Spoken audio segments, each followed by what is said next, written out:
مفتی احسان صاحب سے میرا یہ سوال ہے کہ آیا جس شخص پر زکوٰۃ واجب ہے کیا فطرانہ بھی اسی پر واجب ہے یا فطرانہ ہر شخص پر واجب ہے؟ اس کا جواب دے دیجیے اب۔ جی دیکھیں، زکوٰۃ کا نصاب الگ ہے اور فطرے کا نصاب الگ ہے۔ زکوٰۃ کے شرائط الگ ہیں، فطرے کے شرائط الگ ہیں۔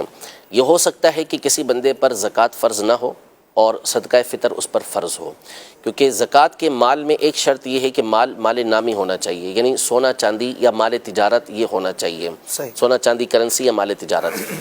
گھر کے اندر جو فالتو سامان ہوتا ہے، جو ضرورت کے علاوہ ہوتا ہے، وہ اگر موجود ہو تو بندے کے اوپر زکوٰۃ نہیں ہوتی، لیکن اگر ایسا فالتو سامان ہے جو ضرورت کے علاوہ ہے، بندے کو اس کی حاجت نہیں ہوتی اور اس کی رقم 52.5 تولہ چاندی تک پہنچ جاتی ہے، تو اس پر بھی صدقہ فطر لازم ہوگا۔ جیسے مثال کے طور پر کسی کے پاس 2 موبائل موجود ہیں، جی ایک موبائل اس کے کام کا ہے، دوسرا موبائل اس کے کام کا نہیں ہے، وہ دوسرا موبائل 2 لاکھ روپے کا ہے مثال کے طور پر، دونوں موبائل 2 لاکھ کے ہیں، ایک کام آتا ہے دوسرا کام نہیں آتا، تو اس موبائل کی بنیاد پر اس پر زکوٰۃ فرض نہیں ہے، لیکن اب اس کے پر صدقہ فطر لازم ہو جائے گا، کیونکہ یہ وہ چیز ہے کہ جو اس کی ضرورت کے علاوہ ہے اور اس کی مقدار اتنی بنتی ہے۔